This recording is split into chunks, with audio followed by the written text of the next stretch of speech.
7వ రోజు కంప్లీట్ మ్యాన్లో వ్యాధితో మాస్టర్లు అంటూ చెప్తున్నారు. తలకోనలో పత్రిజీని ఒకరు ఓ ప్రశ్న వేశారు. రమణ మహర్షి, రజనీష్ తదితరులంతా గొప్ప మాస్టర్లు కదా. రమణుడు క్యాన్సర్తోనూ, ఓషో, రజనీష్ ఆస్మా, వెన్నునొప్పితోనూ బాధపడ్డారు.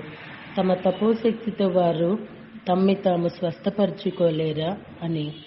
సామాన్యులు, ఆత్మజ్ఞానహీనులు చిన్న చిన్న జబ్బులకే అలజడితో వణిగిపోతుంటారు.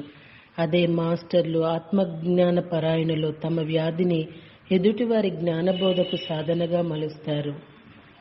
ఇప్పుడు పత్రిసారి కూడా అదే అవలంబించినట్టున్నారు కదండి. తాము వ్యాధిగ్రస్తులై నిరంతరం బాధపడుతున్నప్పటికీ అది తనువుకి సంబంధించిందే కానీ ఆత్మకి కాదు అనే ఎరుకతో, చైతన్యంతో సదా విలసిల్లుతూ ఉంటారు.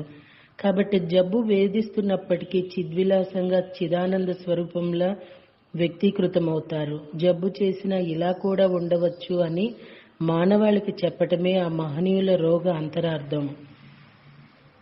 తమ ధ్యాన శక్తితో తమ వ్యాధుల్ని తామే స్వస్థతపరుచుకుంటూ వైద్యుల వద్దకు పోకుండా ధ్యానం ద్వారా తలనొప్పి నుండి క్యాన్సర్ వరకు ఏ వ్యాధినైనా నయం చేసుకొనవచ్చు అని ప్రాక్టికల్గా నిరూపిస్తూ ఉన్న మన పిరమిడ్ మాస్టర్లందరూ ఆ కోవకు చెందిన వారే. మరి ఓషో, రమణ మహర్షుల వారు, పత్రిసర్ మరి ఎందుకు ఇలా చేయలేదోనండి. చెప్పాలంటే అది మనకి పాఠం అంటున్నారు. కానీ వాళ్ళ శరీరం శుష్కించిపోయి బాధ అనేది ముఖంలో కనిపిస్తూనే ఉంటుంది. పత్రిసర్కి అయితే అట్లానే అనిపించింది. మరి రమణ మహర్షుల వారిని మనం చూడలేదు, ఓషోని చూడలేదు కాబట్టి. కానీ మాస్టర్స్, ఈ మహనీయులు, ప్రకృతి, వీళ్ళు మహోతర్ బాబాజీ ఇప్పుడు ప్రేమకు ఆహ్వానం బుక్లో ఎన్నో విషయాలు చెప్తున్నారు. ప్రస్తుత సమయం ఆసన్నమైంది, ప్రళయ సమయం, ఇట్లా చెప్తున్నారండి చాలా విషయాలు. వీళ్ళందరూ అనుకుంటున్నారండి ఈ భూమి మీద జ్ఞాని అనేవాడు ఎవడూ లేడు. హంసాత్మలు అంటున్నారు, స్వైసాత్మలు అంటున్నారు, ఇట్లా చెప్పుకుంటూ వస్తున్న నేపథ్యంలో వాళ్ళు ప్రదర్శించేది, వాళ్ళు చెప్పేది ఎంతమందికి అర్థమవుతున్నది? అసలు ఒక్కళ్ళన్నా అర్థం చేసుకోగలుగుతున్నారా? ఏదో నిగూఢంగా చెప్తారు, మేం పలానా అప్పటి వరకు ఉంటామంటారు. మనము ఏమనుకుంటాం? అదే అనుకుంటాము. కానీ వాళ్ళకి అర్థమైన విధానం వేరుగా ఉంటుంది. మోస్ట్లీ 95% అంటారు, 99 అంటారు, అర్థం ఏమీ కాదండి. 1% వాళ్ళు అర్థమైన వాళ్ళు ఉంటారేమో. కొంచెం మహావతార్ బాబాజీ ఇచ్చే సందేశాలు కూడా ఒక అంశాత్మకి స్పష్టంగా అర్థమయ్యేటట్టు ఇస్తే నిజంగా ఈరోజు ప్రక్షాళన అవసరం ఉండదేమోనండి. అర్థమయ్యి అర్థమవకుండా అందించి వెళ్ళిపోతారు వాళ్ళ దారిన వాళ్ళు. మానవాళి అందుకోవట్లేదు అంటే నిజంగా సృష్టి అంతా తానే చేస్తున్నది. మంచి చెడు ఎంత అందమైనదండి భూమండలం. ఒక మనిషి ఈ సమస్త సృష్టి యొక్క అందాలని చూడలేదు కదా కళ్ళారా, సహజ సిద్ధంగా ఏర్పడినవి కూడా. మరి అంత అందమైన బొమ్మని గీస్తూ చిన్నపిల్లలు ఎలా బొమ్మని గీసి చెరిపేస్తారో తానే చెరిపేసుకుంటున్నాడు, తానే వెతన పెడుతున్నాడు, తానే అన్నీ ఇచ్చాడు. ఇది ఒక తమాషా తప్పించి అందుకే మాయా అంటారేమోనండి. ఏదైనా ప్రాక్టికల్గా మాట్లాడుకోవాలి.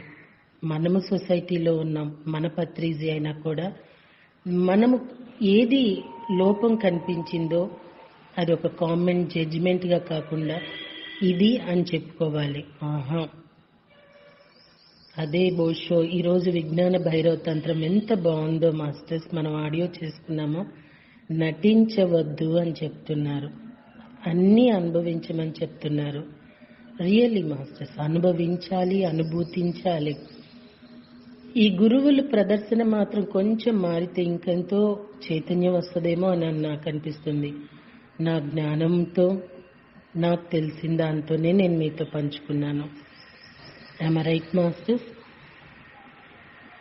ప్రాణిక్ హీలింగ్, రేకి, మెర్నోట్ థెరపీ, అరోమా థెరపీ, క్రిస్టల్ థెరపీల గురించి విన్నాం. కానీ ఇదేమిటిది? ధ్యానిక్ హీలింగ్ గురించి ఎప్పుడు వినలేదు, కొత్తగా ఉంది అని చాలామంది ఆశ్చర్యపడవచ్చు. అసలు ప్రాణిక్ హీలింగ్ అనేది ఒకటి ఉందని, మందులు మాకులు లేకుండా కేవలం చెయ్యి చాపి ఒళ్ళు అంటకుండా రోగిని స్వస్థపరచవచ్చునన్న విషయం పత్రి సార్ సాంగత్యం ద్వారానే తెలిసింది. ఇప్పుడు ఈ హీలింగ్ ప్రక్రియలన్నీ ప్రాచుర్యంలోకి వచ్చాయి కాబట్టి చాలా మందికి ఎరుకే. దాంతో నేను తిరుపతి మాస్టర్ శేఖర్ హైదరాబాద్కు పరిగెత్తి ప్రాణిక్ హీలింగ్ కోర్స్ చేశాం. పత్రి సార్ చెప్పింది నిజమేనని తేలింది. ఈ ప్రక్రియలన్నిట్లో కూడా రోగి హీలర్ పరస్పర విశ్వాసాన్ని కనబరచాలి. అయితే పత్రి సార్ ప్రవేశపెట్టిన ధ్యానిక్ హీలింగ్ లో రోగి వైద్యుడు రెండు నీలోనే ఉన్నారు. అజ్ఞానమే రోగం, జ్ఞానం అనే వైద్యుడితో జబ్బును ఛేదించు, ఆరోగ్యవంతుడు అవుతావు. అందుకు ధ్యానమే దివ్య ఔషధం. రియల్లీ మాస్టర్స్, రేటీలు నేర్చుకోవటం, ఇంకోటి నేర్చుకోవటం, ఇవన్నీ నేర్చుకొని చేసేవి ఒక అసహజమే అని చెప్పాలండి. కానీ శ్వాస మీద ధ్యాస పెట్టినప్పుడు ఆటోమేటిక్గా మనకే ఒక హీలింగ్ పవర్ వస్తుంది. మనం మాట్లాడుతున్నప్పుడు మన నుండి ఒక శక్తి ప్రవాహం వచ్చి మన ఎదుట ఎవరున్నారో వాళ్ళ లోపలికి వెళ్ళి అక్కడ హీల్ జరుగుతుందండి.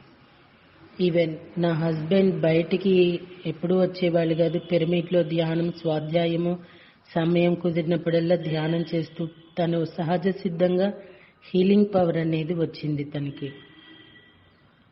సహజమండి. ఒక మాస్టర్ క్లాస్ చెప్తున్నప్పుడు అక్కడ ఒక మత్తు రావడమో ఏవో జరుగుతూ ఉంటాయి. చాలా దీర్ఘకాలిక వ్యాధులు కూడా పోతూ ఉంటాయి. కారణం సహజ సిద్ధంగా శ్వాస మీద ధ్యాస పెట్టినప్పుడు సహజంగానే హీలింగ్ పవర్ అనేది వస్తుంది. మనం శ్రమ పడక్కర్లా, డబ్బు ఖర్చు పెట్టక్కర్లా, ఏమీ ప్రత్యేకంగా నేర్చుకోకర్లా. ఇప్పుడు దేనికి టైం లేవు కదండి. ధ్యానం చేయమంటే నేను చేయలేనండి, టైం లేదండి. నిన్న ఒక ఆవిడ అతనికి ఏవో చాలా సమస్యలు చెప్పింది. ధ్యానం చేయమనండి అంటే ఇప్పుడు వాళ్ళకి ధ్యానం చేయటం కుదరదులేండి అంటే. ఎప్పుడు కుదురుతుందండి? అంపసై మీద ఉన్నప్పుడు కుదురుతుందా? ఇప్పుడు చేస్తేనే వీటిని ఎదుర్కోగలరు. ఆమె ఒక పక్కన ధ్యానం చేసి చాలా పొందిన ఆవిడే. ఈ వాక్ క్షేత్రము, ఈ జ్ఞానము ఇలా మాట్లాడుతున్న వాళ్ళకి ఈ మహనీయులు చూచాయిగా అందిస్తే ఇంకేమంత అర్థమవుతుందండి. నిజంగా నాకు పత్రి సార్ కానీ, లేకపోతే రమణ మహర్షి కానీ, సత్యసాయి బాబా కానీ, ఓషో కానీ, మహోత్తర్ బాబాజీ కానీ కనిపిస్తే నేను ఇదే అడుగుతాను.